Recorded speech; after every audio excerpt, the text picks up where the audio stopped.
Sean goes around saying this exact thing every time he's on every show ever. He admonishes pastors and other church leaders for using what is very poor evidence for the martyrdoms in order to try and make this point. And the other problem is, of course, I have my own criteria for martyrdom, which Sean and I have debated, but in my own criteria, it demands three things. First is that the person tells us that they saw Jesus after he died, resurrected Jesus.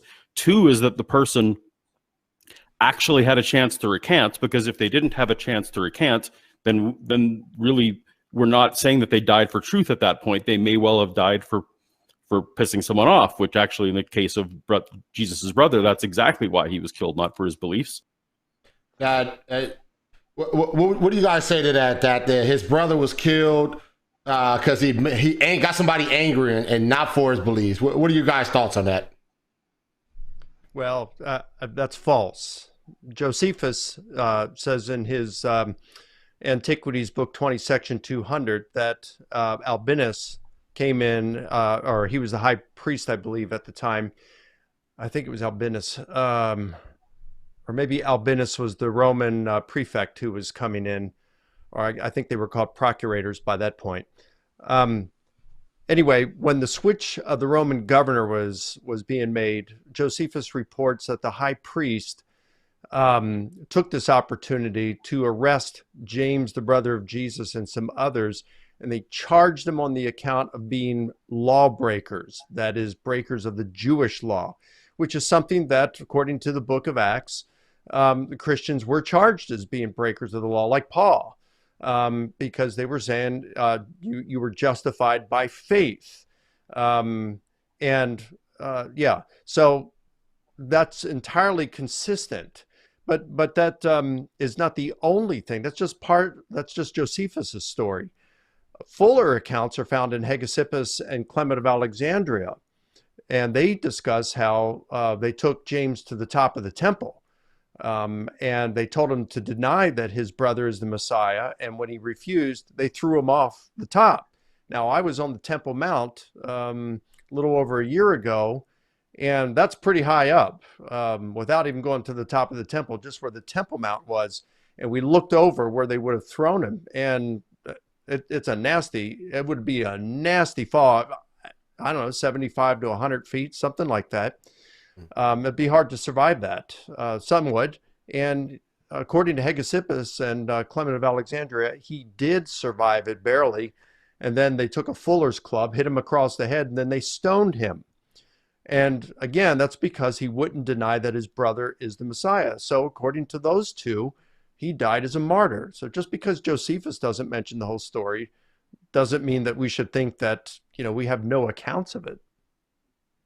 All right. Dr. Gary, you have anything?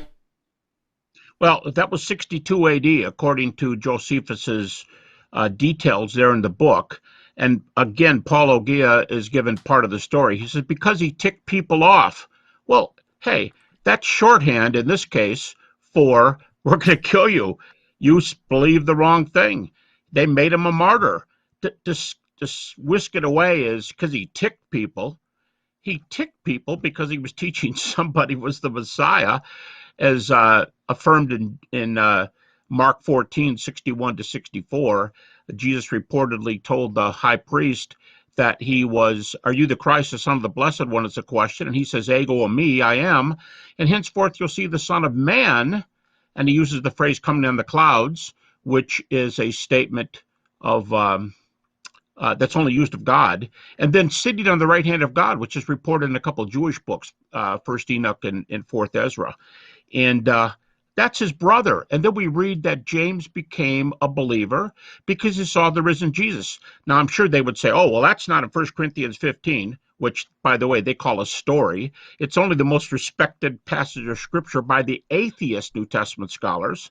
And we also have a narrated portion, very brief, of the appearance of Jesus to James in an early book, just a few years after the New Testament was completed, called the Gospel to the Hebrews. So this comes on good data that James claimed to see Jesus, believed in Jesus, was stoned for final stage of this, as Mike just explained.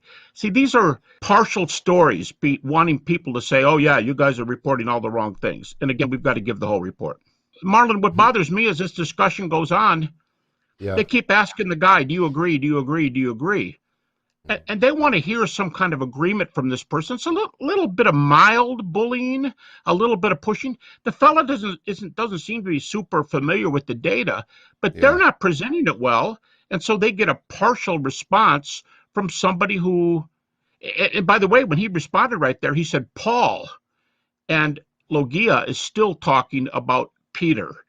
And he wants to stay on the subject of the two. He doesn't want to address the others. And also, by the way, he said that the best cases we have are for Peter and Paul. Thank you. You put Peter, you put James, the brother of Jesus, in there, as Mike mentioned. And now you got the three of the most influential Christians of all time. This case is looking better all the time. Don't forget the other two, three actually. Sean is going to throw in James, the son of Zebedee, Thomas, and Andrew is probable cases. Now we're up to a half dozen.